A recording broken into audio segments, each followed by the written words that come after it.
Hey there, true crime fans. I'm Karina. And I'm Lockie. And if you're like us and you can't get enough of those spine-tingling crime stories, join us every week on our podcast where we dive into the latest cases and chat about everything from mysterious murders to perplexing disappearances. But hey, don't expect us to be super serious about it.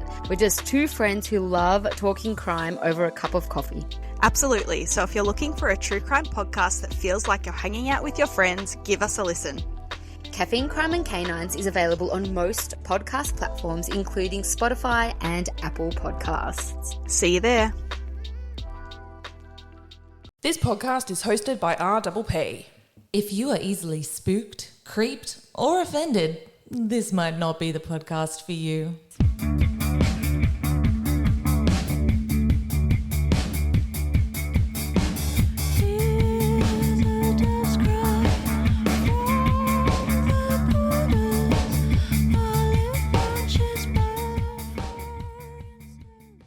You want to bring us in? I think so.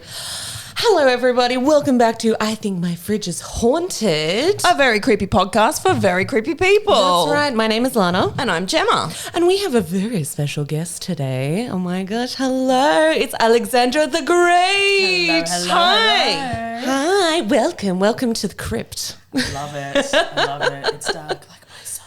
Yes. I think people come and sit in here and they're like, oh, we don't realize how dark it is actually in here. It's literally said that. We have an awesome episode today where we're just going to like rift. It's just like a big milkshake of stuff, but fun stuff. Creepy. We got a couple of stuff. We're bringing the milkshake to the creepy yard, the graveyard without a G. That's Amazing. right. We've got some facts. We've got some glitches in the Matrix. We've got some hauntings. It's very exciting. Yeah. Well, instead of talking for 25 minutes at the start Like we did last week, apologies. shall we go straight into our facts? Let's do it. Let's do it. Facts from the freezer. Facts from the freezer. So, how about this? Did you know that dry shampoo is not a new thing? Okay. So I thought it was a new, 10 years ago thing. Yeah. Dry shampoo. Yeah. I can't really remember dry shampoo before 10-ish years ago. Right? Yeah. So according to Wikipedia, throughout history, people have used powder-based products similar to dry shampoo to cleanse and improve the appearance of hair. Evidence suggests that people in Asia used clay powder to clean their hair as early as the late 15th century. Whoa. And during the Elizabethan era, clay powders were popular as well. Powders were also used by an 18th century British and American elites to absorb the oils in hair and wigs, peeps, at a time when long hair was a marker of masculine privilege. Oh, And also probably because they didn't shower. Well, this not is shower, it. But you bathe too much. So you wouldn't be washing your hair every day. Or your wigs. Or your wigs. By the early 1940s, this is what surprised me, the Stephanie Brook Company of Jersey City, New Jersey, had developed Mini Poo. The first brand of commercially produced dry shampoo powder. Mini Poo was marketed to women and children for use in scenarios such as surprise dates or when they were sick in bed. Oh, of course. Let's take that apart. At the end of unpack the day, that. it all comes back to poo. So. It always does. Firstly, that's the best Mini Poo. Mini Best Poo is fantastic. name ever. Secondly, when I'm sick in bed, I'm not washing my hair. I was gonna I'm not say. thinking about washing my hair. The last time I'm thinking about putting I'm some watching dry Pride and shampoo. Prejudice again and drinking Hydrolytes. That's right. That's right. That's if you're lucky. Looking after yourself. Yeah, why? And as for surprise dates, in this economy, piss off. In this economy, are you kidding me? I need at least 3 to 5 business days To figure get that out. ready. Yeah. And this is Melbourne in 2024. You got to book a table. Oh There's my no God. surprise date. No, that doesn't happen here. I mean, I remember when we were kids, surprise. There was a lot of further in. Thank you. A lot of spontaneity with stuff, and we used to call it Spontaneity? Yeah. Spontaneity? Yeah, very I smart. like very I nice. like both. They both work. So like a whole like kind of, hey, we're here, let's go do this, like that sort of a thing. Yes. So maybe that's what they were referring to. Yeah, probably like Sure. more with friends turning up at the house, like going, hey, you want to go do something? You're, yeah. I think we need to do a surprise date Yep. at some point. And It's going to be hard to won't- organise because it has to be a surprise. I was going to say organising adults, and it's going to do wonders for my anxiety. I tell you. Either way, have that mini poo ready. And I'll be Because you never know when it's going to happen. Excuse me. Okay. Oh my God. From dry shampoo to prisoners. Let's talk about prisoners. So my fact this week is between the 1920s and the 1990s, around 500,000 US prisoners underwent state-sanctioned plastic surgery in an attempt to rehabilitate repeat offenders, based on the idea that appearance impacted the likelihood of reoffending. So, What? yeah, so it was obviously in America. So in the 1932, American plastic surgeon John Crum wanted to demonstrate his belief that changing someone's face could in some way reshape their personality. Okay. So with repeat offenders coming through, obviously, 1932 Great Depression era, of course, there's going to be a lot of crime going on. But he was a bit of a showman. Much like our other doctor we spoke about previously. He would bring people in to watch, basically, him give prisoners facelifts. It was so strange. Oh, what, like Victorian, like viewing autopsies? Yeah, exactly right. So, like having the gallery basically in a medical procedure, and he wanted to demonstrate that if he could change the look of a criminal, so worn lines of aging and time spent in prison, he could give them a better chance to not reoffend in prison. So 500,000 prisoners during that time period got free facelifts from the government, basically. And it only stopped because there was an outcry from the public because they were using taxpayer dollars to give these prisoners a facelift. Whether or not it was working, it seemed to work well, because that belief of we're changing our face, we're changing our look, they're going to be a new person. It seemed to work a lot, but yeah, it stopped once people were like, so are you using my super for what? Right. What are we doing here? But I had no idea. And it made me think, like, how many people out there have relatives that don't look anything like them because of something like this? Wow. It's probably caused so many rifts, like, you know, and that's probably where all that came from of like, how do you know that this is my child? And I'm like, well, Well, actually, he was in prison in the 1920s. Well, actually, there might be a reason for that. There's a clear indication that that's your child because of the Hollywood facelift and the Beverly Hills fillers. Yeah, that's it. That's it. In a world of plastic surgery now, like, it was originally being used to help rehabilitate prisoners. I can't help but to look at this story with a very cynical ear. Look at this story with cynical ear. Yeah, I know. I'm an actual idiot. my ear of sight. I love it. It's my third and fourth eye. I feel like this plastic surgeon, A, needed practice. Oh, yes. That's what I thought too. B, needed marketing. So after he's worked in the prison system, because, what better guinea pigs to practice on Right. than prisoners? Yeah, the lowest literally. of the low. Yeah. It's probably also more than likely that led to a lot of the plastic surgery in Hollywood as well. Well, this is it, The quote unquote, like the new beginnings of plastic surgery, like the stuff they did to bloody Joan Crawford was just I was just going to say Joan Crawford. oh my God. The like, teeth and the teeth. freaking- oh my Hair- Lord. Like hairline for Rita, what's her name? Rita Hayworth. Rita They plucked her hairline Hairline. back, didn't they? Yeah. God. See, there's even like a little photo, I'll put it up, of like the before and afters, and she's got a mask on, and I'm like, what for? Why is that? And it's like him going underneath the mask. It's not the same person. not the Come same on. woman. Way. But I did like a little bit of a research, and apparently it is true. But how convenient that he's done that on a woman. I know. Because people are going to be like, ooh, I'd like that done. I'm not a prisoner, but I'd like to look younger. I'd like a new beginning, and I've got some money. Yeah. This is what I feel like it's just kind of like a marketing tool. I think so to elevate. Well, it says also like over the next 2 hours, he gave her a facelift as the audience watched on, which is wild to me. But I'm also like, 2 hours? It only takes 2 hours to lift a face? Are you kidding me? Like, this may have probably been, back in the day as well. It may have been a bit of a quick job. A bit of a rush job, that one. But that's right. This guy, there was a gentleman that had quite like a hooked nose, much like myself, and he got it shaved down. Like he kept contacting this, the original kind of how it started was he was contacting this doctor, Dr. Crumb, saying, I wish you could shave this down. I wish you could tuck this, things like that, change my look. And he looks like, I want to say like Mediterranean to begin with. And when he's finished, he looks like a completely different person just from like doing the nose, doing a bit of the jawline, things like that. And apparently it just helped him rehabilitate. So I'd be really interested if someone's like great grandmother or like great grandpa had this and they just don't look like them at all. It'd be really interesting. I wonder if this happened in other countries too, like Australia or England. Yeah, I mean, we usually follow suit, don't we, here in Australia?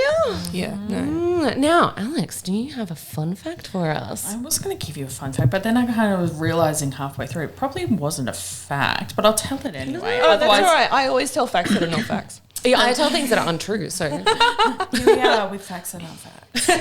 Well, I had a fact because, I'm coming down and we're doing a paranormal, podcast and whatnot. And so I was listening to a investigator about paranormal activity. And apparently a lot of paranormal activity happens when there's leakages of carbon dioxide in houses and old buildings. I've heard that too. I have heard this. So it's like obviously carbon dioxide is it's toxic. It can make you hallucinate, but over time it can just alter everything. And if you're getting just little bits, like we're not talking like enough to like blow up a house, but if you're just getting little bits, it's almost like mercury poisoning. Like you're microdosing, very microdosing, and so that's where all of these kind of paranormal things come from. Like all of these, it's mainly sightings. Yeah, I've heard like hallucinatory kind of things, seeing visions of like figures and stuff like that. Yeah, so it is still basically in the era of sightings, but can't explain everything else. However, does give a little bit of a possibility of a realm for a scientific element of that. But at the same time, they're talking about people that already that existed in that place. So I don't know, maybe if the carbon monoxide is like a layer, like peeling back a layer into the paranormal world or something like that. Like a residual. It's promoting a residual haunting. Yeah, it could be like crossing the boundary a little bit, opening your mind to be able maybe to accept things like that rather than kind of putting something that's not there. Yeah, absolutely. I think that's a fact. That's fascinating, isn't it? Also, I love the facelift thing, and so I just wanted to put this one in there. Yeah. We all love the Golden Girls, yes? Yeah. Obviously. So Estelle Getty, who played Sophia, so she was technically playing the oldest, and I think she wasn't actually the oldest. I think Betty White was the oldest. Really? So believe it or not, they've actually died in their age order. Wow. Going backwards. Whoa. Oh my God. So that's not the fact. That's a good fact. Yeah. But like it was something like, I'm pretty sure it was something. Yeah, it was they've died from youngest to oldest basically. That's crazy. Estelle Getty, who played Sophia, after season 1, because they had to spend hours in the makeup chair with her, like hours and hours, giving her wrinkles and the wig and everything like that. Really? She was not as old as everyone as she was. Like if you look at all of her stuff, but they obviously wanted her because she's such a classic actor. She's such a classic actor. So funny. And she's like, why couldn't I have been why couldn't I be a Jewish grandma? Because I am Jewish. Like it's like, what's with the Italian and the Sicily and the things like that? Like that was her thing. So after season 1 was such a hit. Like I don't know if a lot of people know a lot about about the Golden Girls, but they used to, like, in gay bars, they used to stop the partying at 9:30 at night, watch Golden Girls for half an hour, and then go back to partying. Like I love that. Anyway, It's iconic. So no one expects the level of respect. I love that. So no one expected, like, you know, these, you know, a show about 50-year-old women to be a hit, you know, that had active sex lives and active love lives, and who were, like, very much trailblazers to the community. Who had a beautiful house. Beautiful house in Miami. Hello. Estelle Getty, during season 1 and 2, during post-production, got a facelift. No way. Pissed off the makeup artist so much because they were just going to reuse all of their techniques and stuff like that. But she got a full Came face. back like plucked and like smooth, and she's like, "Go on then." Absolutely snatched, and she's supposed to be playing the oldest person there. That is so funny. Oh my god. That's so shady. Yeah. Like, but such a Sophia thing to do. Exactly right. Like, it's iconic for her to do that. That's awesome. I think you just hit us with like 3 facts. So I love that. I love that. I'll get out of here. Never mind. Can we just call you? Just like, I need a fact for this week. What have you got? Oh my god, I've got everything. Oh my gosh. Okay, so we've got some stories today. Mine's pretty short. Where are you at? Is it like... Mine's like 6 pages. Pretty short for me. I'm the queen of the 2-parter. Yeah, you're right. Let's start with yours then. I want to get into some hauntings. I honestly struggled a little bit with hauntings, which is hilarious because there is so many stories out there. But yeah, I want to hear some spooky things. Having said that, though, it kind of is sort of okay. So this is the thing. So I've read a few haunted houses books lately, and there's 2 of them that were just such a juxtaposition to each other. One of them, it was so far-fetched and so stupid. I actually hated it. Because it was so dumb. Yeah, right. And I will cover that. So it wasn't like dumb in a fun way. It was ostentatiously like outrageous. Just outrageous. Hashtag no photos. Let's just leave it at that. See, I need the proof. Like, if it was that wild, where are the receipts? Where are the receipts? So this book I liked. It's about a haunted house in Canada. And I like this book because it's not outrageously out of the question. Okay. Amityville I would put in a good middle ground. Yeah, I think that's almost like a baseline for hauntings, isn't it? It does dance on that silly factor line. Mm-hmm. It moshes. It headbangs enthusiastically. Yeah. It's gangs. And then moshes itself out the door. Mid-set. I mean, there was a big silly factor in Amityville, as we know. But look what happened to me. I woke up at 3:15 a.m. and I got scared. There are some unexplainable items with that weird. story. Yes. It was weird. So I read the book Haunted by Dora L. Williams. And can we just not call books haunted anymore? There are 55 books about haunted houses called Haunted. Yeah. Can we not? I think it's edgy and it's like, no, I'm just confused now. Yeah. Anyway, but it's a good book. Okay. I like this book. So in 1990, in an unnamed suburb of Toronto, there's a lot of details in this book that aren't given. It's a bit ambiguous, which I also like because it's not... She's not trying to get a lot of attention towards herself. And there's not a lot about Dora Williams online. Interesting. She doesn't get out there and do talks and things like that. She's written a couple of books. That's about it. You're not going to find her on Insta, that sort of thing. She's just like, This is my story, take it or leave it. Okay. So this family lived in a suburb of Toronto. They're a family of 5. So it's Dora, who's the wife, her husband Ted, and their 3 young children, Matt, Cammy, and baby Rosa. So on a freezing cold and snowy day, with little else to do, the family decided to take a drive. So for our younger listeners, before Netflix and the internet, sometimes people would just go for a drive. They wouldn't go anywhere. They just went for a drive. I do that anyway. Yeah. But that's just because I'm lonely. You can also go for a drive if you're having an affair or a drug dealer. Yes. Or a wander. A wander's good. While driving through their neighbourhood, they noticed one of the local old Victorian homes was up for sale and was at that moment offering a viewing. Ooh. So Dora and Ted had an interest in fixing up old homes, and they'd already owned 2 Victorian houses previously, but they'd finally found a great house that was big enough to raise their 3 children, and they were settled. Sounds very familiar, doesn't it, with haunting stories? Oh, completely. I love it. However, they decided to take a look inside this Victorian home that they'd driven past and see what was on offer. They couldn't describe it, but when they went inside, they felt so at home.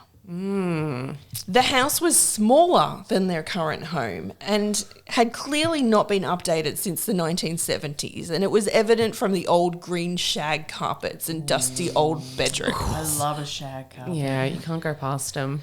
An older man had lived there with his wife for the past 20 years, but had been widowed and was reluctantly selling it on. Okay. Although the thought of buying another property was out of the question, Dora and Ted started talking about how they would renovate the home. When they went to put their jackets on to leave, Dora decided to take one last look through the house.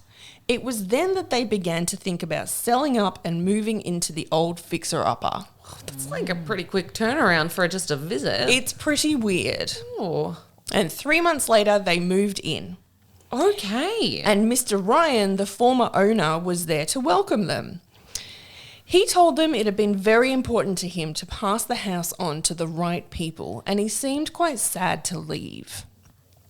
As he went to leave, he took a look out the back window and he said, "Well, would you look at that?" And Dora said, What is it?" And he said, "Well, I've planted this magnolia bush years and years ago, and it's never bloomed until today."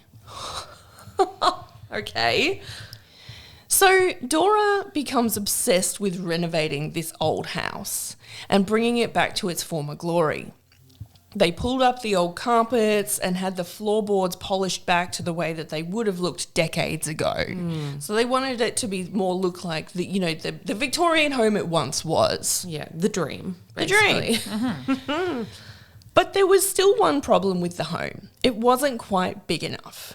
They made plans to add an extension to the home, with the back porch being made into a family room. Okay, classic. So it's around this time that little Rosa, she starts telling her mother that there's a pretty girl in her room with an old dress and a ribbon in her hair. She saw the girl as she was playing outside and she looked up at the bedroom window. And Dora's like, "Oh, she's got an imaginary friend. Great. Classic. Wonderful. Look, there's kids no one with- there, honey." Kids with their imaginary friends. They're Right. creepy imaginary friends. At night, after the children had gone to bed, Dora and Ted would hear kids running down the stairs. And they would think, oh, the kids are just acting a fool. And they'd be like, "We can hear you, go back to bed." And they would get up and there'd be no one on the stairs. No one there. I don't need it. No. I don't mess with ghost children. This is a good one, though. They would often get the smell of cookies baking in the kitchen. And nice baking smells. Oh, lovely. Interesting. It's good, right? Very nice of them, isn't it? Very considerate. One weekend, they went away as they had a cottage on the coast. When they came home, they found that there was a lamp oil in the hallway. You remember those old lamp oils?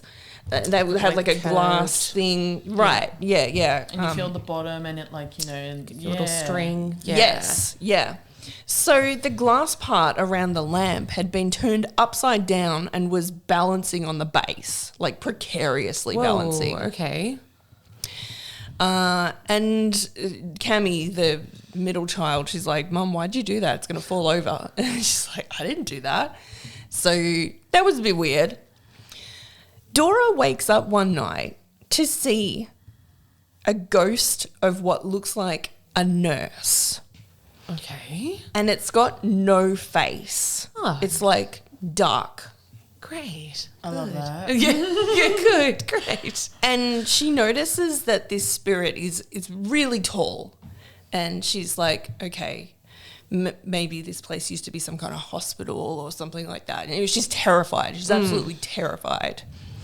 And another time she sees the ghost of a young blonde boy running down the stairs, which matches with the footsteps that she and Ted kept hearing at night when they were watching TV. But Matt's room seemed to be the centre of much of the hauntings. So one night he screamed in the middle of the night and told his mum that the attic door in his room that led up to Dora's office had opened on its own. Not the attic. She tells him that sometimes old houses do weird things like that because they're old and the floors are uneven and sometimes doors randomly open. However, he then tells her that he had also seen a tall woman that looked like a church lady, which makes Dora think, hang on a minute, maybe the ghost I saw wasn't a nurse, maybe it was a nun. Okay. Maybe they're seeing a nun, which is terrifying. Which is terrifying. And now 2 people have seen this apparition. Right. Of course, she didn't tell her son. She was like, Oh my God, me too. really creepy. Good night. The kid's like, I'm never going to sleep again. Thanks, Mom. I mean, she said, do you want to camp out in our room for the night? And he was like, he did that, but he was actually pretty brave because every time something happened to him, he was like, no, I'm going to stay here. It's all right. Don't worry about it. That is very brave. Yeah. Trooper. Good on him. I wouldn't. I'm sleeping on the couch forever. Yeah. Goodbye. When Dora decides to ask some questions about the previous occupants of the house, she asked the elderly lady next door, and she'd lived there for many, many years, and she'd seen a lot of families come and go. And the lady next door said that one of the women who lived at the house years ago was the tallest lady she'd ever seen. Oh, okay. Another thing that keeps happening in the house is the fire alarms keep going off. But Dora noticed that they only ever went off just as everyone had fallen asleep. Oh, that's so rude. Isn't it? How annoying. There's no fire. They're just malfunctioning. Great. I mean, we always hear those stories about, ghosts can manipulate electrical items. It's light switches a lot. It seems to be a common one. And in the book, she sort of thinks that maybe ghosts or spirits might get energy from people's frustration and irritation. So if they're disrupting your sleep, you're going to get irritated and they're going to get stronger. Feed off of it. So she thinks that's why they were doing it. Okay. So her daughter Cammie calls her one night from her room, and Dora sees that Cammie's bedroom lamp, which is the type that, you remember in the 90s you had those lamps where you tap it and they turn on? I sure do. I love those lamps. It's like magic. I love it. We had one as well. Dora sees that Cammie's bedroom lamp, which is the type that you tap to turn on and off, it's rhythmically turning on and off in a pattern. There are 3 quick flashes, followed by 3 slow flashes, followed by 3 quick flashes. Morse code. I was going to say, what is that equaling? Right? I don't know it well enough. Well, at first I was like, oh, it's got something to do with like 3 making fun of the Holy Trinity. Magic yes. number, That whole- Father, Son, Holy Spirit, that Yeah, kind of thing. that- Yeah, business. because sometimes like in haunted houses when there's like demonic possession, there'll be a lot of like knocking in 3s. Right, Because yeah. it's making a mockery of the Holy Trinity. So I thought it was that. But Dora tells a friend about the phenomenon, and she has an idea, and she looks up what the pattern may mean in Morse code, and she finds that the pattern translates to SOS. Oh no. Right. So Dora does some research on the house, and she finds that although a couple of families had lived in the house for a generation or so over the past century, most people had sold the house just months or a couple of years after they bought it. It was a lot of people that were buying it and selling it in very quick succession. And some of them even sold at a loss. Oh, okay. That's shit. Getting out as soon as possible. Yeah. Yeah. Interestingly, she noted that one of the men that lived in the home was a baker, which would explain the baking smells. Okay. So the Williams family begin the extension to make another living room. And the builders were digging down around the house and they found some old treasures. So Cammy is given an old cosmetics jar by one of the builders, and she loves history. So she thinks this is amazing and she really treasures this little item. And however, they found something else.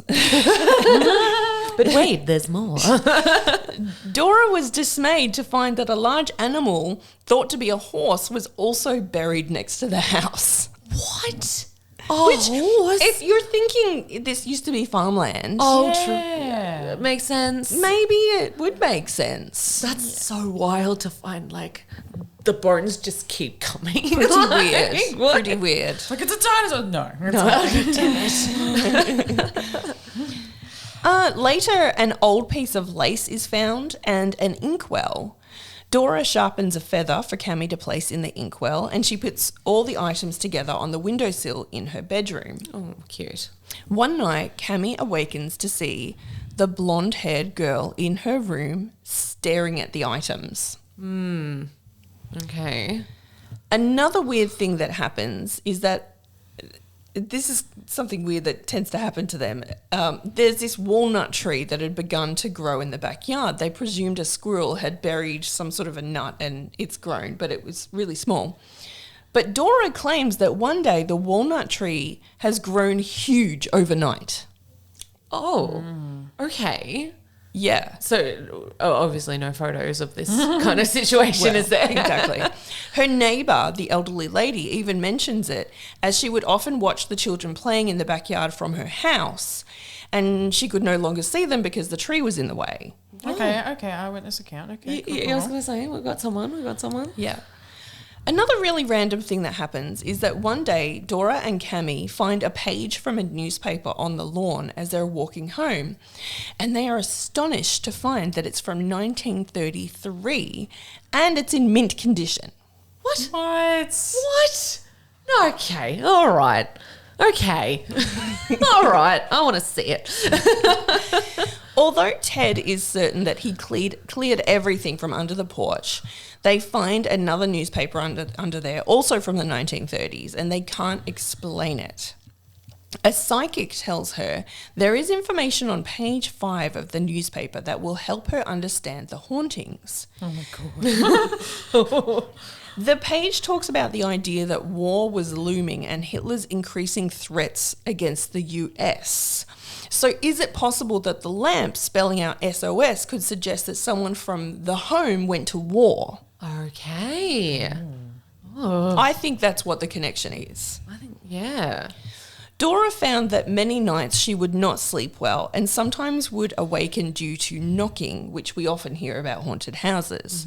Also, the fire alarms were going off for no reason. And on one night, Dora feels hands touching her when she sleeps and someone pinching her big toe. No toe pinches. No. That ain't it. That's no. weird. No. You're going to be a ghost. Don't do that. Please don't touch my feet. Pay good money for that. She wakes up another night and she finds the blonde Victorian girl standing over Ted and watching him sleep. That's look. I don't get. Look, okay. I don't know where this comes from. I don't know why, but it's just. Would you like to give me a heart attack, or would you like to pass on a message? Yeah. I feel like there's nice ways to go about this, not just like staring. Like I'm going to watch. Like that's just like I've had people do that to me in relationships. Like I wake up and they're looking at me, and I'm like, that is fucking creepy. Yeah, I don't think you have to be a ghost or like anything to know that that's not cool. Like, don't do that. I'm like, is there something like we could do? Like maybe they're just like, and now I'm just thinking of it because I'm saying it out loud. Like maybe they've had enough. Maybe they actually need to scare the crap out of you because they're like, hello, we're doing the things. Hello, can you see us? I'm like, right, I'm gonna look at you. Why don't you understand the alarms and the lamp upside down? Is that not clear enough for you? Like, It's a very clear, succinct message. Get me a coffee. I'm hungry. So she's woken up and she's found the blonde girl standing over her husband, watching him as he sleeps. And she is like, if Ted wakes up, he's going to flip if he sees this. So she sort of like maneuvers herself between him and the ghost. And Bodying a ghost, like, hey, get out of here. And there's some parkour over your sleeping husband. And the ghost looks visibly irritated at Dora. Are you for real? Excuse me. I'm trying to haunt you. Yeah. So this is the cool part, though. The girl disappears, leaving behind tiny little lights in the air. Ooh. Nice. Can you do that, bitch? Watch this. Whoosh. Oh, excuse me. Dora swipes her hand through the air and the little lights swish away before vanishing one by one. Ooh. Cool trick. I would love to disintegrate into little fairy lights. That'd be great. Yeah, I Imagine would like leaving to a do room that. like, bye. Yeah. Yeah. Just like, yeah. Save on petrol, dust too. and fairy lights. Right. Bit of glitter. Yeah, obviously. I think if we all exploded, we turn into glitter. We've swallowed enough of it over here. Glitter herpes. I tell everyone all the time. My poor boyfriend's got it now. Burlesque herpes, we call Burlesque them. herpes, that's right. Glitter everywhere for years. I haven't touched like physical sequins and glitter and like rhinestones in years, and I still find them in brand new houses. And I'm like, what? Excuse me? It's You wake up with one on your butt and you're like, what? Yeah, it's in a shoe, up your nose, I don't know. On your cat. So Matt the son wakes up one night and sees the ghost of a young boy in his room. And the boy looks like he's dirty, as if he's covered in dirt or ash. So could it have been the same boy that Dora had seen on the stairs? So at this point, we've got like 3 different ghosts. Yeah. There's a lot going on in this house. Dora also notices that in Matt's room, it is cold. It is really cold all the time. Classic. And she often has to add several blankets to his bed at night. And Dora and Ted ask Matt if he'd like to change bedrooms, but each time they ask, he's defiant in wanting to stay in the room. Oh, he's having conversations. Yeah. Maybe. Yeah, Maybe. He's finding it fascinating. The book never eventuated, because I was like, oh, here we go. Which child is this one again? The eldest, the boy. Maybe he was feeling a little bit like neglected because there was 2 younger siblings, and maybe he's like, I've got a friend. I'm special because I'm getting all of the hauntings at night. Right. Yeah. Another thing that happened was the new foyer light that featured 4 light bulbs would often burn out. Oh, that's rude. And they'd be visibly like black. Like, like that ashy, like, when it blows. And she'd be like, what? Seriously? And when she'd go out to get new light bulbs, the lights would return back to their normal clean state. Well, that's even rude. No, it would work just fine. They're working fine. Rude. Do not make me spend money. I know. I was like, that's an expensive bloody thing to do. And also, like, I don't know if anyone else does this, but I have a very hard time remembering if it's like a clicky one or if it's a screwy one. Edison. But you're always running in at like 10 o'clock at night into Coles with the light bulb so you don't get the right one. Please, someone help me with this. It's true. Yeah. And I'm like, that's just an effort altogether. And then, no. No, that's rude. But they're feeding off the frustration. Yes, they are. Yeah, of course. That does all make sense. You guys. I had to go to Bunnings for this. On a Saturday. Do you know how hard that is? And the sausage sizzle was finished. Wasn't even worth it. So another weird thing that happened was that Dora had this nice watch that Ted had got her recently for a gift. But the watch stopped one day. And in the book, she says, it stopped at like 2:30 or something like that. She took note of what time it stopped, and it was 2:30, like forever after that. And she went to get another watch to wear instead. However, that watch too stopped. So she decided to take the two watches to get looked at by a local jeweler.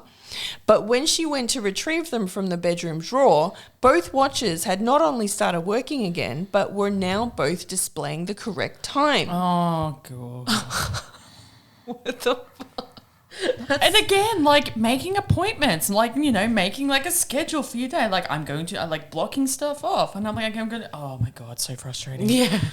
And Girls love it. They're pulling the leg. I've also heard that people can be like extremely magnetized, and that's why watches stop. But that could also be a paranormal influence. Like if you're if you've got quite an intuitive spirit and you're quite connected to the paranormal, like maybe you're just extra magnetized, and that's why your watches keep stopping. yes. Yeah, weird that they're like back on the They're time. back on the right time, though. That is weird. I'll say. I mean, Dora actually sits down with her husband at some point, on I think 2 or 3 occasions. She's like, I think we should sell. This is just too weird. Like, the fire alarms are always going off. It's not the weird ladies. plan that they had, I imagine. Yeah. It's too crazy. I can also understand, like, you know, the anonymity she wants to keep, because like I can remember like when we first got our driver's licenses, we were driving all over bloody Bulleen trying to find this burnt down like haunted asylum, and but there was like multiple cars of people, like just in the middle of the night, and you mean the old asylum near the university? Yeah. Oh, look, you but get there was your like, license. but there was that's the first place you go. Yeah, and then but there In was the like, 90s, but there was like other places as well that were like a haunted place, like it was burnt down or it was old or it was abandoned and things like that. And I'm talking multiple cars, like on a Tuesday night. Yeah. On a Tuesday night, and like. There's no golf clubs on a Tuesday. Yeah. So what do you do? But like the security people would just be like, they couldn't really intervene, but they kind of had to get us to move along. Like I can understand why she's like maybe names have changed, maybe I don't have a social media presence and things like that, because people will find your house and people will stand out there and just wait. Yeah, they're awful, aren't they? And they're all going, no, you go in, no, you go in, no, you go in. Just watching like idiots. But it'll be like no one there, it's literally a crowd of like 20 people going, no, you go in, no, you go in, no, you go, and like so I can completely understand why she's like, okay, we've kind of like, you know, I'm not telling you where this is. Yes, that's right. Quietly sell it and leave. Yeah. Quietly burn it down. Get some sage. Yeah. But I think like also she's from Canada, and I feel like, you know, the reputation of people from Canada, they're just kind of like a bit more chill. They're like, I've got a haunted house. Here's the things that I saw in a book. Here's the dates. You make up your mind. Yeah, that's it, isn't it? I don't care what you think. This is just what happened. This is my experience. But mind you, like I've seen some people on TikTok just like go like full private investigator with like the smallest amount of information, and then they're like, oh, that's us. And I love it. It's like, can you tell where I'm flying to? Like it's a guy and he's flying and he's posting, and like literally they find his flight, like you know where he was and where he was flying over, and like why can't they get girlfriends? Because they're finding out where they're flying to. Oh my god! There's actually a guy at Dog Park that told me that because sometimes people at Dog Park are like, hey, how's the podcast? And this guy, Wheatley's dad is his name. Wheatley's dad. Wheatley's the dog. Yeah. Yes. I'm Heidi's mom. Yeah, exactly. I love it. He's a teacher, like a high school teacher. And he's a history teacher as well. So I'm like, what do you know about the Puritans? Tell me. But he said, do you know there's a haunted house in Frankston?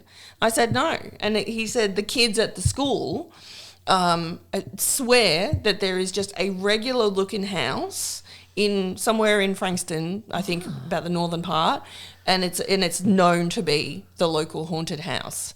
I don't know I need to ask you more information. I said, can you get the kids to like get me an address? It's not the brothel, is it? Like quiet during the day and like lit during Kids the are night. like, it's got to be haunted. It's gotta be haunted. I don't know any better. I'll find out some more, but apparently there is a local haunted house. Oh, we should go. That. Field trip. Live on scene. Everyone get your keep cup ready and some donuts because we're scoping out. Yeah. Let's go figure it out. It turns out to be the brothel. We're like, oh. No, you go. No, you go.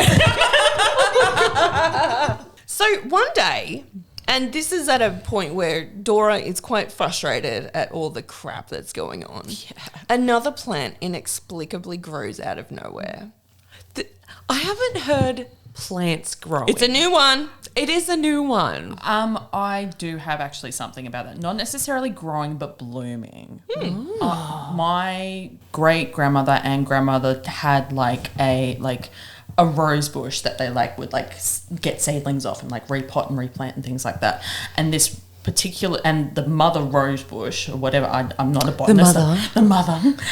We call it the mother plant. Yeah, had died, and my grandmother was so frustrated. Anyway, she was dying of cancer, and she was the best gardener you'd ever known, and she was so frustrated with this one rose bush. It just did nothing, wasn't blooming. It was like kind of growing, like the sticks were growing, but it wasn't blooming or anything like that. The day she died, it bloomed. Wow. No way. Not only that. We told he's technically my step grandpa, but he was my pop, and he even said that same bush bloomed the day her mother died. How odd. Oh my God. That's awesome. Wow. Whoa. So this is not unusual for me for like, you know, when the second you mentioned the magnolia bush and then like it bloomed, I'm like, oh, I know this. Yes. I heard this before. And this was like 2002 when this happened. So like that's been circulating in Right. my brain for like ever. And I'm like, it does happen other places. Yes. Yes. I hope I possess a rose bush when I die. That'd be fun. But then you got to make sure you've been taken care of by a gardener. Oh, that's true. I have to rely on someone else. I'm not into that. But we can call it a death rose. A death rose. I did always want a rose garden, like wherever I'm buried, or ashes through a rose garden. I think that would be gorgeous. Yeah, there was a really awesome one where I used to grow up, like near Mooralbark, and he just was like, it was beautiful. I'm talking like the whole front yard. So it's a skill, I think. It's a skill. yeah. It's a skill with roses. Roses are an absolute skill. And my grandmother and my great-grandmother had that skill. They were beautiful gardeners, and there was just one bush. That one. It was waiting. It was death waiting rose. for The it. death rose. And we were just like, and It's like, and I'll bloom, but you got to die first. And my mum was like, oh, we'll cut it up and we'll like, you know, give it, and, you know, we'll seedle it. I'm like, no, No. we don't want that energy in the house. We don't touch I'm like, that. I get it, it's your mum, but I'm like, Welcome back to I Think My Garden is Haunted. But yeah, weird. So like the fact that you're talking about like all of these plants, like they're coming out of nowhere, I'm like, no. There's something. There is something in the soil. in like it's just in life. It's just it goes from place to place. Like maybe it's photosynthesis, maybe it's going through. That's how it's traveling. But I'm like, weird. Sorry, continue. I'm so invested in this story. I'm like, Good. so good. Well, oddly enough, this was a rose bush that bloomed. There you go. And Dora is like, that's amazing. I'm in love. And I think it's because she'd been thinking about selling the house. Yeah. That, you know, they're All like, right, I'll we'll stay." be good. Okay. Oh, roses for me. Yeah. The rose bush even blooms one snowy Christmas day. Whoa, okay.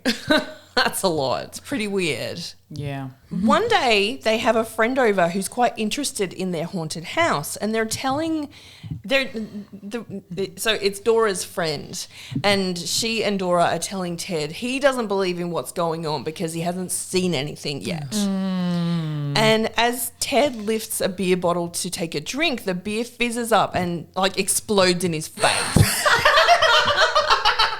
That's what you get. That's what you get. Yeah, it's literally what you get for insulting my... Yeah, you don't threaten. Well, they all find this hysterically funny. Of course. Because it is. But when Dora's friend comments that it's a sign from the ghosts, Ted takes another sip and the same thing happens again. And this time he doesn't find it to be as funny as it was before. No, I don't imagine he would he? But it kind of it gets him to become a believer. And he did sort of comment to Dora, like, you know, it'd be easier for me to understand what's going on if I saw something. So it wasn't really happening to him. Because, like, you know, he's sleeping, things are watching him, but he's not seeing them. Maybe he's just not as susceptible as Dora is at this point. Yeah. Or the kids. Oh, yeah, of course. Also, like, men will just, like, be like, whatever. Like, that's just part of, like, they'll just go, There's an explanation. There's an explanation somewhere. They don't have to, like, you know, if I've from what I've been watching with all of this, like, red pill content and, you know, toxic masculinity content, they either think too much into the small things, which they think are important, or they don't think too much of the actual things of it all. Obvious things, yeah. And it's not for them to explain. It's not for them to think about. It's someone else's job, usually a woman. Right, yeah. I think the lack of empathy kind women's of detaches. nonsense. Yeah. Yes. Women's nonsense. Well, hallucinations were women's nonsense because only women had the hallucinations. Yeah, obviously. Yeah, well. Catch us at the asylum. Hello. Yes. Easily. Oh, we would have all been sent there. Okay, let's keep going. Dora gets an idea to stop the paranormal activity. She tells Cammy that she thinks they should bury the cosmetic jar, the inkwell, and the piece of lace, which Dora actually had been using it for a bookmark. She liked it. Cammy is very disappointed to let her historical artifacts go, but agrees to bury the items and give them back to the spirits of the house. Okay. They think the hauntings will end after they do this, but they kind of go quiet and then they start again. Yeah, they're probably like, that's very nice of you, but we're not done. As I was saying. One afternoon, a heavy mirror hanging over the mantelpiece falls down off the wall after the nail drops out, but the mirror doesn't break. It also doesn't disturb any of the other ornaments sitting there, or even the dried flowers that Dora hung over the top of the mirror. Weird. But the strangest thing was, so the mirror was hanging, you know, like a mirror that's up high, like they'll hang and they'll be at an angle. Yes. So they'll be looking down. So if you look up towards it, you can still see yourself. Is that because, like, the string is, like, too long and it's That's like, right. Yes. Yeah. Or they've purposely done not that, like, the string. It's like, the string's too long. It's like, no, they've done that like that. Like, yeah. Very common in, like, Victorian houses, so you could, like, look down, I suppose. Yeah. So it continues to hang at that angle, even though it's no longer being held up by a nail. So it's dropped down and it's still hanging outwards. Dora walks towards the mirror, and as soon as she touches it, it falls into her hands and the flowers fall off it. Whoa, okay. It's getting to past frustration, and now it's just... She then sees fingerprints on the edges of the mirror as if something has been holding it up for her. Oh, how lovely. Oh, that's very nice of them. Not terrifying at They all. touched something, it went to fall, they went to grab it, and they were like, hey, and it's like, I've got it for you, you just need to come here and get it from me. I can't hold it much longer. P.S. We need to go to IKEA because I hate this mirror. Gotta go. Dora decides she's had enough of the haunted house at this point, and she's ready to put the house on the market. So they've finished the renovations and everything. She's finished. She's finished the renovations. They're just house flippers. Awesome. Cool. Easy done. Yeah. Easy done. When they list the home and they get some serious interest from a potential buyer, they find that on the day of their second viewing, the basement has flooded, which has never happened before. Rude. Fighting back. Dora finally decides to talk to the spirits and says, we want this sale to go through. Please just behave yourself today, okay? No mischief. Mischief. Wait for the next people, for goodness sakes. Right. So the family leave the house for an hour to allow for the real estate agent and the buyers to visit. After the viewing, they go home and they see a note from the real estate agent which says the buyers are very interested and it's everything they're looking for in a home and they're ready to make an offer. Fantastic. Ted and Dora head downstairs thinking, haven't they seen the basement? Only to find the basement floor totally dry. Oh, what? Oh, this would be just so annoying. Yeah. Dora starts to get second thoughts on whether she wants to sell the house or not. No, leave it, babe. Babes. No. They ask the agent to give them some time to think. So they have a psychic to come in to assess the haunting, and he tells Dora he is sure that there was a fire at the property, although Dora cannot find any information about a fire within her research on the home. Another psychic, who is a friend of a friend, tells her the spirits want to know if she loved the flowers they sent her as a gift. Oh. I love that you went, oh, and I went, ugh. How can I stay mad at you? Are the ghosts love bombing her? Basically, Yeah, it sounds a bit like nagging. it's very toxic.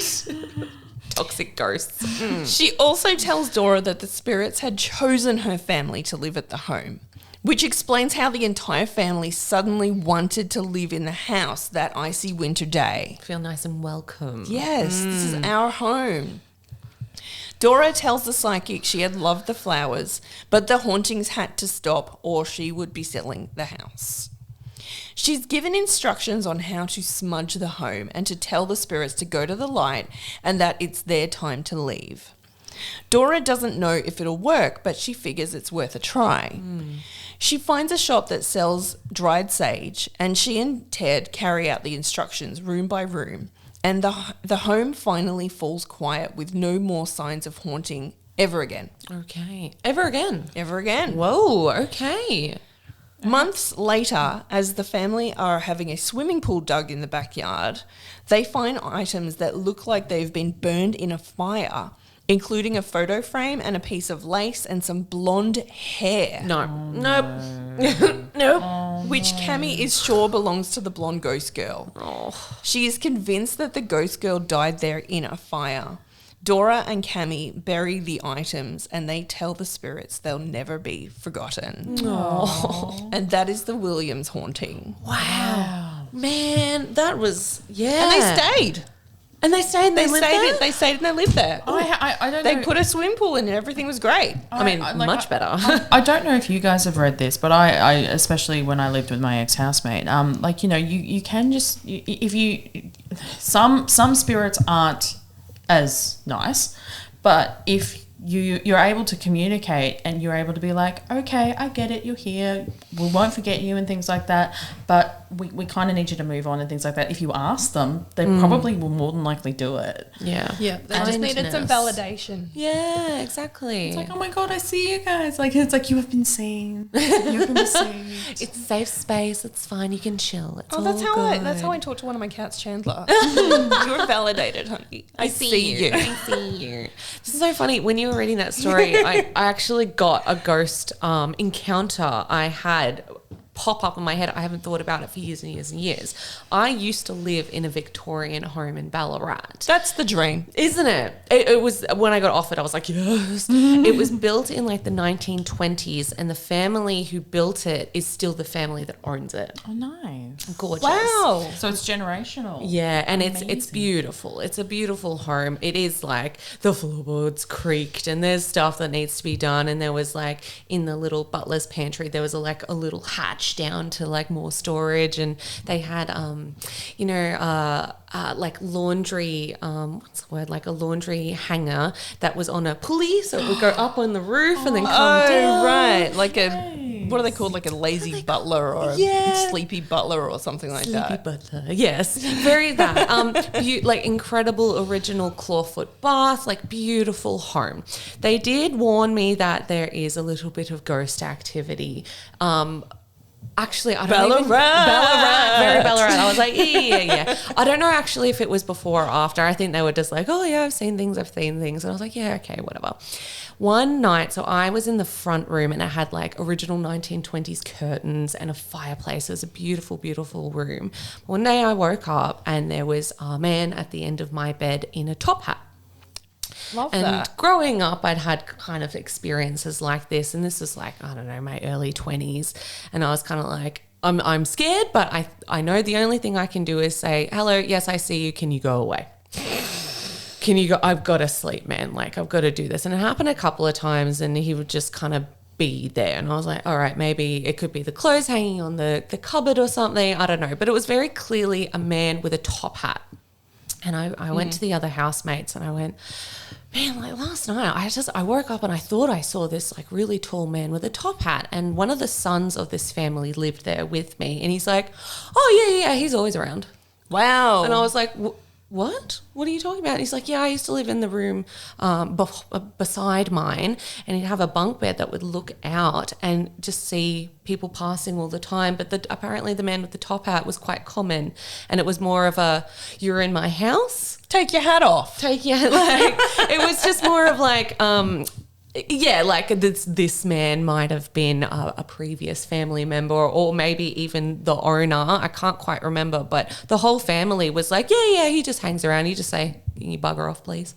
And I just had to live with that. And from then on, it was just kind of a normal thing. Wow. It's this big creepy Victorian house, but you just go, yeah, all right, I see you. I need to sleep tonight though, so can you just move on? So that, I don't know. I think especially older houses, obviously, it's gonna feel ambient and creepy. Yeah. But this one was really clear, and for other people to be like, oh yeah, I've seen him, just the house ghost, you know. Love it. Oh yeah, it's just like a thing. Yeah, just a casual, like, you know, fleeting conversation. Yeah. Oh yeah, I see him all the time. I'm like, Cool, I guess. I'm not nuts. All right. Yeah, that was the main part. That was awesome, Gemma. Thank you so much for that. No problem at all. Story. If you like paranormal, true crime, and some cryptids, or just anything weird, check out Ouch, Was That a Ghost? Brought to you by your host, Liz. You can find Ouch, Was That a Ghost on Spotify, Apple, or any audio platform. New episodes drop every Thursday.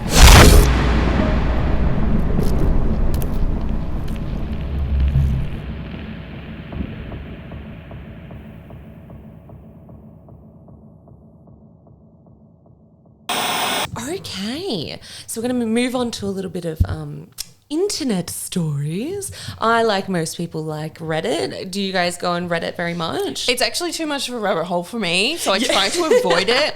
I love it. I love Am I the Asshole? Oh, obviously. Everybody does. We love judging people publicly. Yeah, I definitely got into a rabbit hole. Do you is there any that you search often? I do search a lot of drag queen stuff. I search a lot of just weird random things, like, you know, a lot of movie music kind of. Yeah. That kind of, like, you know, I like to know where, like, I like to know the history, and I'm like the behind the scenes and things like that. So yeah, so I don't have an account, and I'm not subscribed to anything. I do like listening to some of the Am I the A-hole posts. Yes. Read on other people's like YouTube channels and things like that. You get a lot of armchair detectives in there as well, talking about like cold cases, which I find interesting. Oh, look, I find a lot of my facts in the freezer for the Today I Learnt subreddit. Today I Learnt, there is so many in there. Really? Yeah. If you're ever stuck, go into the Today I Learnt, and man, I mean, that's where I found my plastic surgery fact. I was like, wait, what? What is that? What? And then they'll link to an article and you can go on your own dive. But I got stuck in the Glitch in the Matrix subreddit. I was like, oh, just have a look, looking for some haunting stories. And man, people have had some experiences. And one of them caught my eye, and I'd heard a little bit about the urban legend that goes with this, and I'll explain after. But this is a story from user Sydney Danielle 23. And this is one of the top rated of all time on Glitch in the Matrix. Really? Mm-hmm. It must be true. It must be true. It's quite good. And I will say they did add a lot of photos, and they added a lot of links, and they tried to find, much like many people's top Reddit stories, she didn't expect it to blow up. So she went back and tried to find the photos and the hotel and things like that. And so I'll explain as we go. But this is about an elevator encounter that she had when she was younger. So the title is Elevators Freak Me Out, in parentheses, the first time my mum believed me that weird stuff happened to me regularly. So first off, I know this is nothing compared to other stories on here, but I choose to share it because why not? Before and after this incident, several other things did and continue to happen to me. Strange things. I've just gotten used to it and learned to appreciate them, which I feel like most of us that do have paranormal encounters, that's what you have to do. Okay, so this is when I was 8, so 2001. My mum, brother, aunt, and grandma had all travelled to Chicago to see Dinosaur Sue, which is the big real T-Rex skull that's on display. I think it must move around. Right.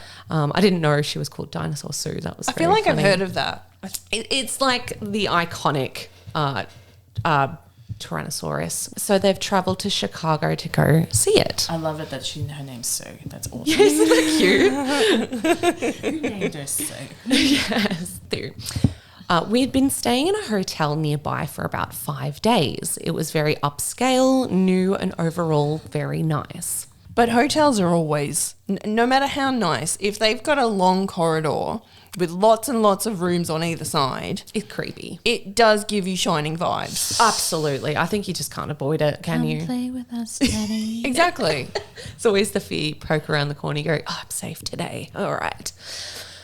So those entire 5 days, my mum would let me run ahead to the elevator when returning to our room from swimming, getting ice, etc., and let me ride up alone since our room was to the left of the elevator when you got off, and my grandma would always have the door cracked.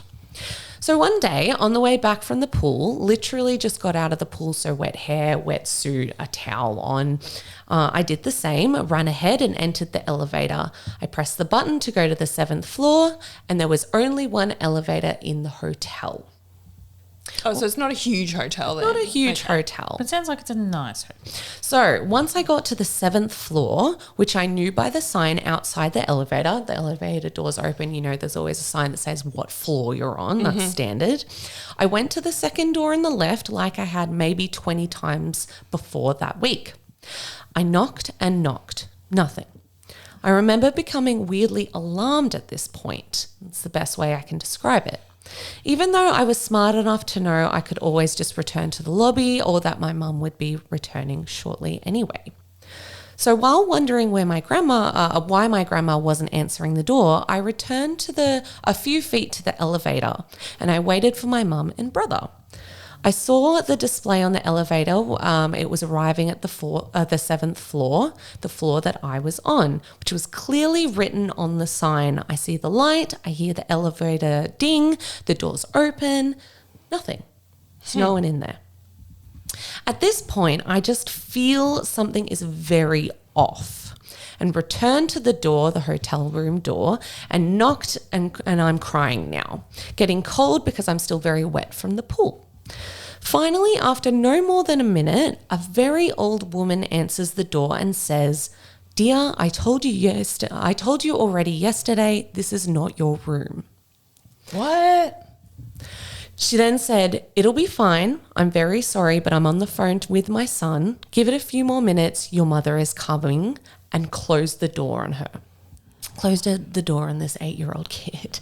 I was shocked. How could anyone close the door on a crying kid who lost their mother, especially a woman who seemed to be the caring grandmother type?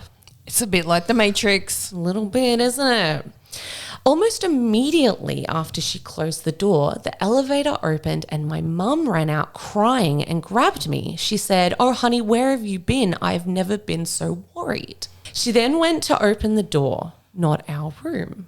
She was stunned. Oh, the mum thought it was theirs too. Mum thought it was the hotel room door as well.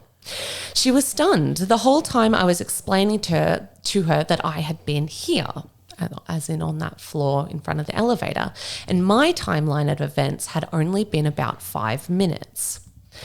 Her still hugging and holding me, she kind of went into autopilot and went back to the elevator with me. She pressed 7 again. The doors closed super briefly and then reopened. The elevator didn't move at all. Once the door opened, we both saw my grandmother standing there in the second door to the left, crying, and then very happy, running to hug us. What? Apparently, I had been missing for 45 minutes. Oh my God. Police were called. Every floor had been checked. They were still in the process of knocking on all the doors, opening even locked vacant rooms. My mother had decided to once more go to look at the pool to see if I'd returned there. Then, after seeing it empty, she took the same only elevator back to the 7th floor. Only this time, out of the multiple times other times that day, she found me. And not only that, we weren't clearly hiding out in the elevator, as it was the only one, and the police and staff had gone up and down the elevator multiple times looking for me. We still talk about it to this day and can't explain it. My hair was still wet. The police were kind of pissed until the hotel staff pulled up the camera showing me going into the elevator and then never getting off. Then what was the creepiest was that when my mother got on from the lobby, you can see her get on and then 10 minutes pass and then she gets off the floor, the 7th floor with me in her arms. Oh, what? So she's the video footage of the mum going back up to the 7th floor. She's gotten on from the lobby. And then they've probably cut to the other camera on the 7th floor, and it's 10 minutes between her getting on the elevator and getting off at the 7th floor. So we're talking about some weird time travel, time glitch, Wormhole-y stuff. wormhole, Other parallel. world. Yeah, that's it. So they went through all the cameras on all the floors, which had very clear angles of the elevator on each floor. Nothing. I swear the staff was freaked out, as were the police. They were almost convinced that someone had taken me and then become freaked out and left me shortly after. They were stumped as to why my hair was still wet, but they couldn't refute the cameras as they were high resolution and working correctly and everything. I have no clue who the woman was, nor was I able to identify her. Because of the investigation, after they had found me, they locked down the hotel and all possible exits and had a perimeter. It says, Chicago does not fuck around, by the way, with possible abductions. Every guest in the hotel was more than happy to help. Women aged 50 and on, all willing to let police take photos of them. Not one of them was the woman I saw. This woman had very blue eyes. And the only possible connection I can think of is that the woman and I had almost identical eyes. So, future you. Is she going to meet her and like, oh my God. There was obviously a lot of comments about future you. And the way the woman was acting, saying like, it's going to be fine, you'll be fine. And just like locking her out because she knew, because she'd been there. This isn't your mother's room. Your mother's going to be back soon, don't worry. That's pretty much exactly what she said. She knew. Yeah. I told you yesterday. She was not surprised. Yeah. I told you yesterday. Yeah. And the OP says that like they hadn't seen her yesterday. this was their hotel room yesterday. So she hadn't seen this woman before. So very creepy. But it kind of got me into like getting into the comments. Obviously, there is lots of like time travel ideas and future selves. But I got into the urban legend of the elevator game. Mm-hmm. Have you heard of the elevator game? Yes, I have, because of the Alyssa Lamb case. That's right. There's something associated with her disappearance. Yeah, looking it up. So just for a brief description, if you're not aware of Alyssa Lamb, which I'd be pretty surprised if you watched this and you didn't know about Who her. are you? Call yourself a Fridgie? No. So I looked up, what is the elevator game? The rules and history of an alleged gateway to another world. Mm-hmm. The elevator game is an urban legend that appeared to originated in Korea. The earliest records of the elevator game were in Korea and turned up after online after the death of Alyssa Lamb in 2013. Again, if you don't know, Lamb's body was found in a water tank above the Cecil Hotel in Los Angeles. The video footage of her before her death showed her in the elevator acting strangely. Theories began to circulate that she might have died because she was playing the elevator game. Since then, it has become popular in social media circles to attempt to play the game yourself. Mm-hmm. Many YouTubers have documented their attempts in playing the game at all hours of the night to see what the outcome is. The rules are simple, and so if you're a thrill seeker or a fan of the paranormal, you can attempt it yourself. But I don't know. I don't want to touch some sage and a cross. Yeah. I don't think I would, but I would like to watch videos of other people doing it. Yeah, me too. I didn't kind of go on the YouTube rabbit hole just yet because I was a bit freaked out, to be honest with you. Pretty straightforward, but there is some rules. So the first requirement to play the elevator game is that you must play alone. There is other versions that says you can play with other friends, but for this one and the original one, you must play alone.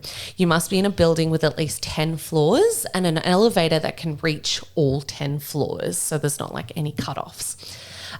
It doesn't matter what time of day you play, as long as you're the only person in the elevator. Hence, a lot of people do it at night so other people don't come in. And you must start over if other people get on the elevator at any point. So, to begin, board the elevator on the first floor and press the button to go to the fourth floor. So now, there's a bit of a sequence that happens and you just stay on the elevator the whole time. You don't leave. And once you're at the fourth floor, you go to the second floor. And then once you're on the second floor, you go to the sixth floor. Once on the sixth floor, you go to the second floor. When you're on the second floor, stay in the elevator and press the button to go to the 10th floor. At this point, some people have claimed to hear voices calling out to them, and it's important to not acknowledge the voices in any way. I'm sure Esther mentioned this game. I'm sure so she talked about this years ago. Yeah, absolutely. Okay, so once the elevator reaches the 10th floor, you stay on and you go to the 5th floor. Now, on the 5th floor, a woman may board the elevator. Some say that she is a stranger, and other claims that she bears resemblance to someone from their past. Either way, do not acknowledge her in any way. But what if it's like someone you went to school with and you'll be like, hi, oh my God. But is it her? Is it your friend from school? So you don't acknowledge. No, oh my God, me in social situations, that would freak me I know. out. Like I'm all about being like, hey, how you doing? Oh my God, hey girl. Like they're just gonna be like, I'm just gonna get this random message from Instagram. It's like, was that you in the elevator? Like, you know, like, so sorry, I was trying to do this weird ritual. Oh, awkward. So don't talk to her. Don't even look at her. Oh my God, we should have T-shirts saying "Don't talk to me." Yeah. Doing the elevator I'm game. gonna play the elevator game. I'll call you tonight. I'll explain later. So this woman is allegedly not of this world. Can we do merch with that? I'm doing the elevator game. I'll call you tonight. I played the elevator game and all I got was this T-shirt. Done. Cut this out so no one steals that. I want it. Okay, so some claim if you acknowledge her, she'll take you straight to the other world with no chance of escape. So once she's on the elevator with you, we're ignoring her. You press Wait. Sorry. when you say acknowledge, you can't even look at her. Can't even look at Can't her. even. Okay. It's like she is So you not just gotta be there. like- So if you so you have to like obviously you're going to see her in some form of peripheral because that's just how eyes work. Exactly. But you can't like turn and look like okay, all Yeah, right. yeah. I'm like so on board with this. I know. This is what I was like reading this. I was like, okay, and now I've got to do this. Okay, yep. Okay, so once she's on, press the button to go to the first floor. If the cart descends to the first floor, the ritual has failed and you must leave immediately. You must not look back or speak to anyone. Just exit the building and don't look back. However, if the elevator ascends, the ritual has succeeded and the cart will rise to the 10th floor. This is your last chance to back out of the game. If you decide you don't want to continue, press the button to any floor besides the 1st and the 10th floor to cancel the game. Once you reach the 10th floor, you can choose to leave the elevator or stay on board. If you choose to exit, the woman who entered on the 5th floor may ask you where you're going. If so, do not look at her and do not answer. Just exit the elevator. It's said at this point you will find yourself in another world, somewhere, sometimes called the other world, where electronics don't work and everything is dark, save for a bright red cross that may be reflected in the windows or outside from a window view. Do not lose sight of the elevator you arrived in, though. It is the only one that can take you back. If you don't leave the elevator, you can press the button to go to the first floor, wait for the elevator to descend, get out as soon as you can, exit the building, don't look back. If you leave the elevator, you must use the elevator you arrived in and repeat the ritual. Go to the 4th, 2nd, 6th, 2nd, 10th, 5th, and then 1st floor. The elevator will begin to ascend to the 10th floor again. You must press the button on any floor to stop it before you pass the 9th floor and then descend to the 1st. When you reach the 1st floor, do not exit until you check your surroundings carefully. Even if the smallest detail seems off, you must stay in the elevator and repeat the ritual again until you are confident that you've safely returned to your own world. Once you are sure you are safe, you exit the elevator and return home without talking or looking back at all. That is too much pressure. Yeah, it's too much. If you get off that on the 10th floor and you see something and you are in a panic, I am sorry. Yeah. You're telling me I have to do the ritual again? Yep. And I have to get off and then assess that the first floor or the whatever the ground floor is, is exactly how it is. No. I'm in a panic state. I will fly into the next world and that's it. I am gone. I live here now. I live in the upside down. Exactly. And what if other people need to use the elevator? What if a group of nuns get on and take them with you. Boy Scouts and you're just and then, excuse me. It just Paramedics. it doesn't work. Paramedics would be hilarious. That'd be handy, but apparently it Don't doesn't acknowledge work. Yeah. If anyone else gets on throughout the beginning of the ritual, you can't do it. But if there is a young woman that gets on the 5th floor, do not expect that is just someone that's getting on. It could be from the other world. Does it explain what happened if you? Oh, well, obviously no one would actually know. But Well, yeah. If you do acknowledge the woman, What happens? I love. Don't want to know. There's actually a WikiHow page. I love that so much. It's got photos of and now we're gonna go on this. And this one says you can bring a group of friends with you, which I'm like, I don't know. sounds very Fun hen party. isn't it? sounds very Final Destination. Doesn't it? I'd like to know if anyone watching this has ever worked in a hotel and has a problem where ghost idiots like us come in, and start messing around with the elevator. Is that a problem in hotel industries? You're just watching them on the security footage. You're like, oh, idiots! You go. No, you go. No, you go. Or they're waiting on the 10th floor to scare them. Oh my god. Yeah, I want to The maintenance people are screwing with it and they send you up to the 10 and you're like, oh my god. They go, the power's out. Oh my god. Yeah. So that is the elevator game, and I really like that person's their story. I thought that was really interesting. Disappearing weird. for 45 minutes, and the fact that they've got meeting future self. Yeah, and meeting your future self. It is. That was really cool. So maybe I'll have a look on Reddit a little bit more and see people's experiences. I did go into such a rabbit hole, and just for hours was scrolling through people's glitch in the matrix experiences. You can do it on YouTube as well if you type in like Reddit and like get glitch in the matrix or Reddit and I am the a-hole and things like that, and it will just come up with like pages and pages of people, and it's talking in that robotic voice. That's the AI voices. Yeah, they're so creepy. Yeah, that what is it? It's like r/edit, ask this. That's it. Oh my gosh. So Thank you. That was great. I love that. yeah, I love a Reddit story. I think it's fun, and maybe that's something we could do as a little bonus, like find our favorite Reddit stories, and maybe we could talk about them, maybe have some conversations. You mentioned that you had your own glitch in the Matrix. Well, it's a glitch. I think it's actually a ghost story. Ooh, crossover. I think it was just too weird. Look, all right. So I wouldn't ever consider myself to be a paranormal, like experiencing paranormal things. Like I'm pretty intuitive, and I'm good. Like I'm just recently diagnosed autistic. I'm like I can do patterns and ADHD. So I'm like I can do patterns and things like that. So I have a pretty good idea of how society and the world kind of like goes and views and whatnot, and how it sort of ebbs and flows and things like that. But this was unbelievable, and I still think about it to this day. So I went to see some friends, and they were performing at the Old Melbourne Jail. Okay. Yeah. So they had a whole setup at the Old Melbourne Jail, and the people that I'm still in contact with some of them, and the things that they have, the things that they said went down, and the feelings and the vibe that went down while they were there, while they were performing, was just weird and was just not of this world. So I mentioned before that I had my ex-housemate. She liked ghost stuff. Like she was a bit of a paranormal buff.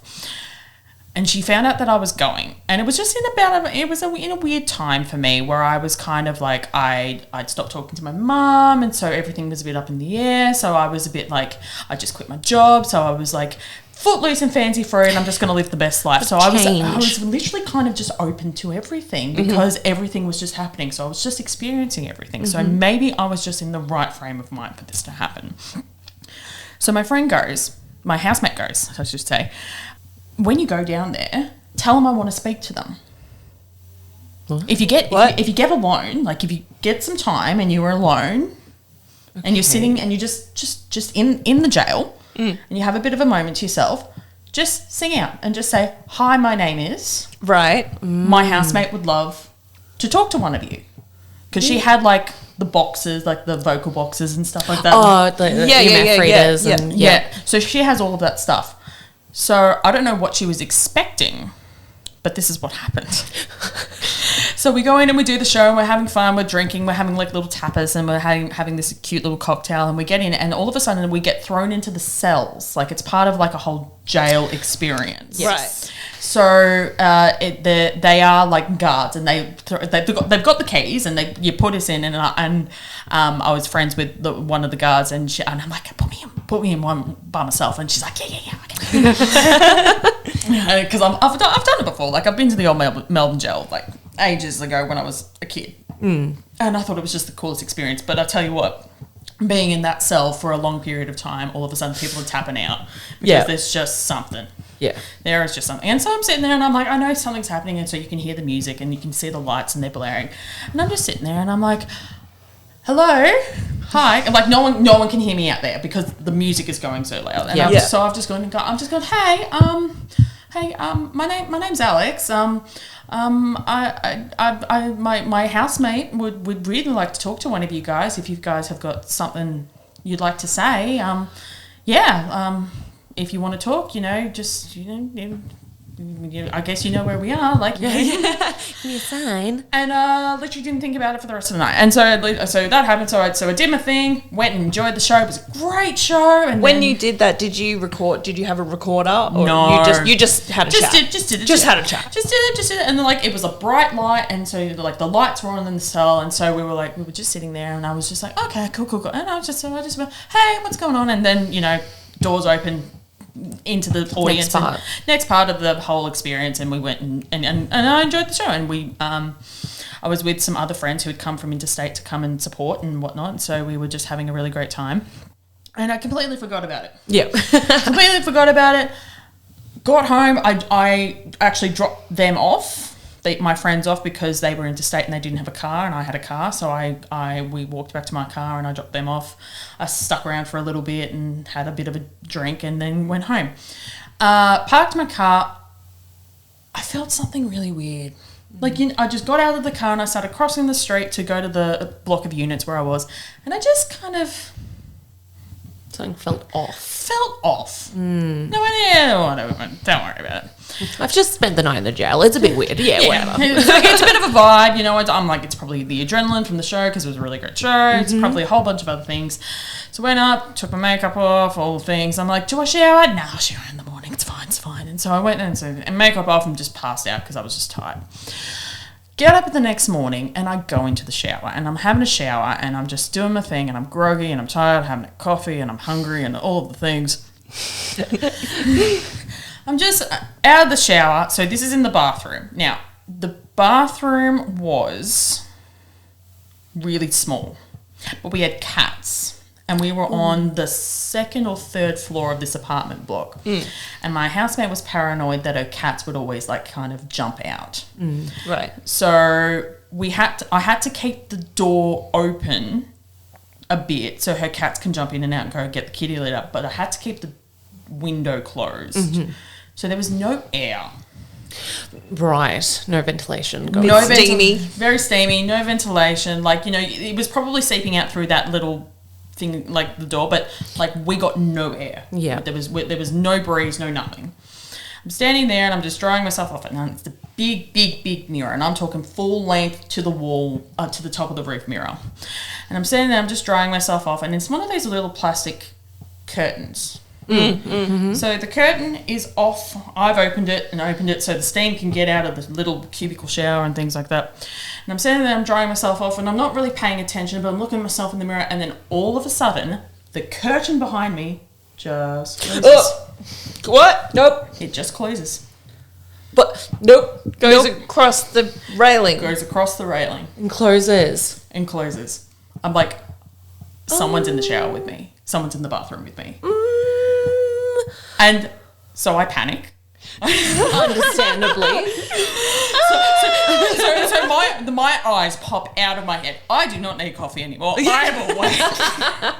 And so part of me was like, okay, that has happened. Okay, it's probably the wind. So I kind of like, I'm like, all right, put the curtain back. All right. And it goes across again. No. Goodbye. I'm standing there and he's like, yeah. And I just went and I screamed my housemate's name from the top of my lung. And I said, okay. I was just more of a please. You know how you wanted me to do this? I don't want to do it anymore. I think something came home with me. And so But your housemate, who we know of, goes to a lot of haunted places. Yeah. It was really like... yeah. But it was just really weird that it happened in that time frame. And like... That is weird. It was like that 24-hour time frame of me going to the jail, me saying hello to whoever was there and saying my housemate would love to talk to you.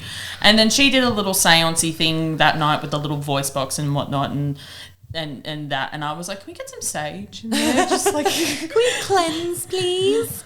But that is my ghost story, like, and I was always like, I think there's something out there. I'm not going to dispute it, and now I'm like, there's something out there. And that like made it real for you. It made it very, very, very, very real for me. And like, there's probably stuff that I'd missed, but I was just like, That's creepy. Yeah, someone hitched a ride. Someone hitched a ride on me and came home and was like clearly was there the whole night and then like watching me. Like I don't even and I'm a heavy sleeper, so I will sleep through everything. So they were probably there, and it was just so abnormal and was just so weird, and I just remember it so well because there was no air. There was no air, there was no wind, and we lived by the bay. Like we lived in Elwood, so that's near St Kilda, and we had like quite a really kind of channeled view of the bay. Yeah, because there was a little like a alleyway. Yeah, more like a walkway. What's it like a like a drainage system. Right. So we were right on that. Right. So Okay. so we had a very clear path to Port Phillip Bay, and that's where my bedroom was, and that's where also the bathroom was, and that's where the windows were facing. Right. And so every time it was cold, I always felt that Antarctic air coming in. So, Yes. but this night, Nothing. There was no wind, no air, there was no storms, no nothing, no clouds, no nothing. And that's why I remember it, because usually if there's something going on, I will hear it in the windows, and I'll hear it coming through the floor, but there was absolutely nothing. And not only once, but twice. Twice. Maybe he was just like, the prisoner had some privacy. He was like, oh, this is great. I get a shower kit and everything. Watch out. Look at me. And You guys got body wash. Gemma, do you have a ghost story to share? I have a few. I have one kind of locked and loaded if you want to have a quick think. I have one I was going to tell. oh yes, Yeah. You tell yours. locked and loaded. I love We can it. finish up on Gemma's, whichever she picks from the catalogue, really. All right.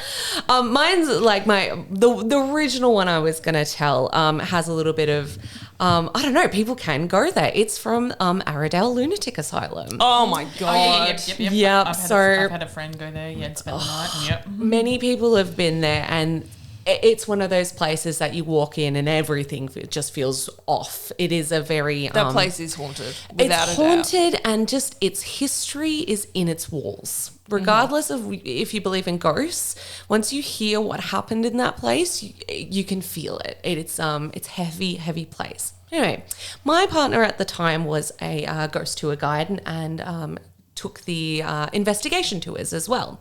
And one weekend I was like, I want to come do it. It'll be fun, man. And we were like young goths living it up, thinking we were so cool.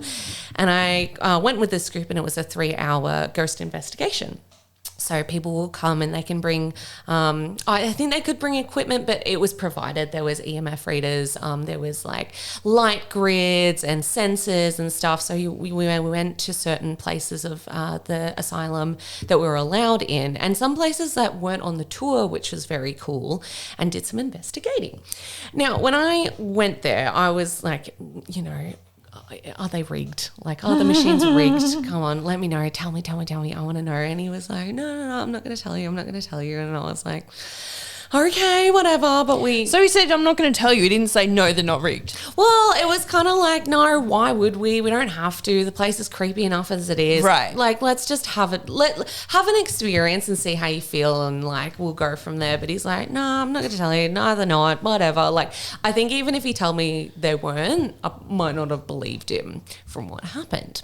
So we came up with this like little scheme that I was going to look all creepy and be like a medium and see things and whatever. Like, it wasn't to play a trick on the other people. It was just like, how fun. Like, let's go investigate. I'm going to like really get into this. So one of the places we went was to the men's ward, which on the tours is quite an active area. Obviously, there's a lot of aggression and residual tension there. I will say a lot of people have experiences in the men's ward, and it's very like back rooms, renovated, just like orange carpets and like big windows and things like that. But there is obviously cells lining the walls. And if you've been to Arrowdale, it's multiple floors. It's, once you're on one of the second or third floors, it's very, very eerie looking out the window. So I had an EMF reader, and a couple of other people had EMF readers, and we were all kind of like down the hallway spreading ourselves out. And we had light sensors on the ends and things like that. And I was still a bit like on the fence. I'd had ghost experiences, but I was like, I'm here with my boyfriend. It's fine. I'm not going to get scared. One of the things he brought out was a little music box. Those little metal music boxes you just wind up. You can get them from like junk stores or whatever. And it was playing the song La Vie en Rose, which I love. I love this song very much. And he was like, we'll set up the sensors and things like that, and we'll spread you all out, and I'm going to play this music box. Adds to the creepy atmosphere. Started playing the song, and I was just like humming away. I really love that song, and I was kind of like, humming the lyrics to myself. And one of the lights kind of flashed a little bit, and we all went, oh my God. And then it stopped, and we went, oh, okay.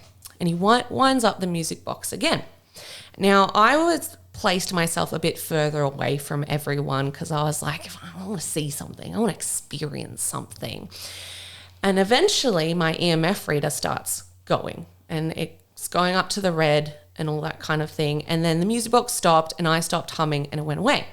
I was like, oh, can you do the music box again? I'm going to try something. And when the music box started going again, I started singing the song and my EMF reader started going off. And I was kind of like standing up and like in front of myself going, okay, maybe something's going on. And other people came over with their EMF readers and kind of put it near where I was facing and theirs didn't go off. But mine kept going up into the red, going crazy. And then as soon as the music box would start, it would go away. And these are like mechanical music boxes. They're not electronic. It's like not a recording. It's just like a little wind up thing. And it just kept happening. It happened about 3 times. And then we all kind of went, all right, that's enough. This is a bit creepy. And then from that on, from the night, I just had this feeling of unsettledness, obviously, when you're going through like that.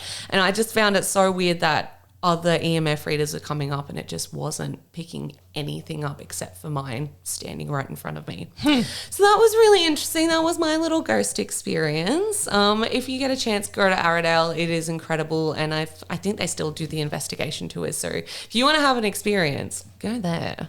Well, I've chosen my story based on your story. Oh, because cool. I also had an experience at Arrowdale. Okay. On that tour, that 3-hour ghost investigation tour that they do. So Louie and I went maybe 2 years ago, and it's such a great place to visit. It's an old asylum. It's creepy as hell. It's got a lot of stories, got a lot of history. It's in the middle of freaking nowhere. You'd have to drive like 4 hours to get there. And yeah, it's like an hour and a half from Ballarat. It'd be like 4 hours from here. Melbourne. Yeah. So we went out there and we stayed in a tiny house on a farm, and we did the Arrowdale asylum tour. Well, at the end of the tour, did you do the one where they go to the nurses' quarters and you walk the corridors? Yeah, there's that extra building you don't really go on the tours, and they put us on different floors. It was so mean. It was so mean. So divide and conquer. Yes. So there's this one building. It's the nurses' quarters where they would live, and it was like not dormitories, but they would have like a room with like 2 beds, and I think they would share a room, and there would be like a communal bathroom, and then there was like a communal living room. Yes. With a balcony, and I guess they would just sit there, play cards, smoke, whatever back in the day. And so they would do this thing where they said, okay, 1 by 1, or you can do it in 2s if you want to. We want you to go out to the hall, walk to the end of the hall, go up the stairs, That's right. walk along the hallway on the next floor up, come down the stairs on the other side, and walk back to the living room. Mm-hmm. And they had cameras set up so that they could watch us, and it was like a monitor with like a split screen with like 3 or 4 cameras so that they could watch us as we went, and you could see orbs or you could see shadows or whatever. So I did it with another girl because I was too scared to do it on my own. Yeah. And it was just like super scary and everything like that. And then because I think we probably had about 12 or 15 people in our group. There was a lot of people. And the last people were doing their walk. Mm-hmm.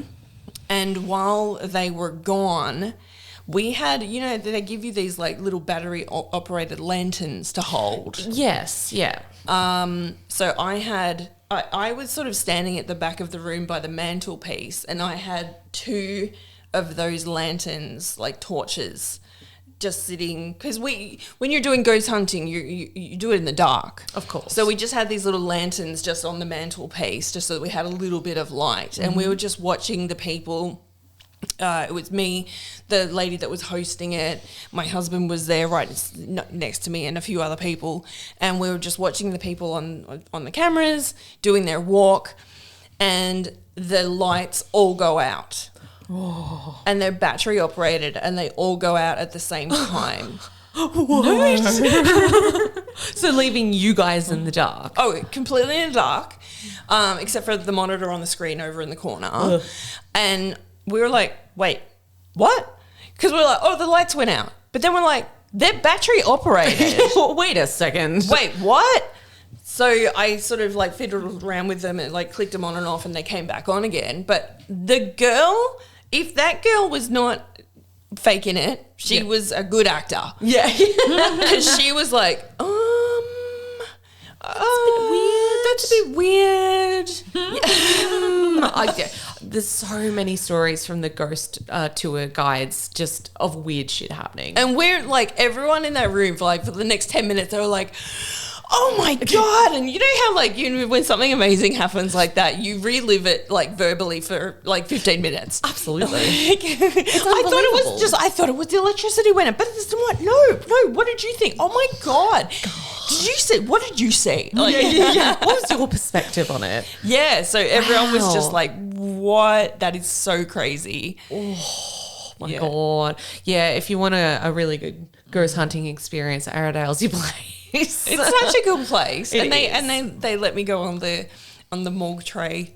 Oh yes. Yes, on the table. I did a photo shoot once at Arrowdale and did that too. I had a friend who did that. Maybe you guys did it together. Maybe we did. That would have been so cool. Yeah, it was fun. It was creepy, but it was so fun. This has been awesome. I'm loving hearing everyone's ghost stories. It's so fun. Thank you so much for joining us for a very special episode. Thank you for inviting me. This was so fun. It was awesome. And if you have any ghost stories, obviously we want to hear them. Mm-hmm. Until next time, be creepy, but don't be a creep. Good night. Good night, everyone. Closes the door softly.